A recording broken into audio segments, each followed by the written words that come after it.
আপনি আপনার পার্টনারকে, ফিমেল পার্টনারকে স্যাটিসফাই করার জন্য আমার হেল্প চেয়েছেন, সেজন্য আপনাকে থ্যাঙ্কস। এবং এক্ষেত্রে আপনি যে আপনার ফিমেল পার্টনারকে স্যাটিসফাই করতে চাইছেন সেজন্যও আপনাকে থ্যাঙ্কস। কিন্তু আপনি যেটা বলেছেন যে আপনি আপনাদের টোটাল টাইমটাকে অনেকক্ষণ বাড়াতে চেয়েছেন, সেটা আপনি সহজেই করতে পারেন।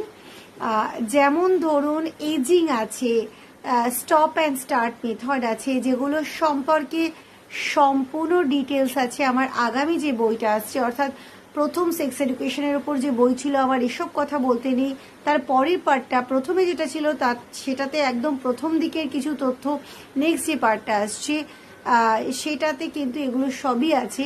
সেগুলো আপনি প্র্যাকটিস করতে পারেন, বা আমার সাবস্ক্রাইবার জন্যও বহু ভিডিও আছে বা এমনিতেও আছে যেখানে এজিং সম্পর্কে বলা আছে বা স্টার্ট স্টপ মেথড সম্পর্কে বলা আছে, সেগুলো আপনি প্র্যাকটিস করতেই পারেন। তাহলে কিন্তু আপনার সময়টা অনেকটা বাড়বে।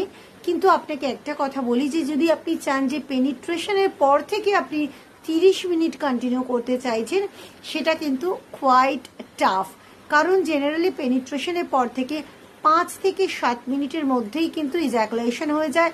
কারোর ক্ষেত্রে আরো আগে, কারোর ক্ষেত্রে একটু বেশি, কিন্তু খুব বেশি হেরফের হয় না। সেক্ষেত্রে এজিং ভীষণ কার্যকরী, ট্রাই ইট আউট।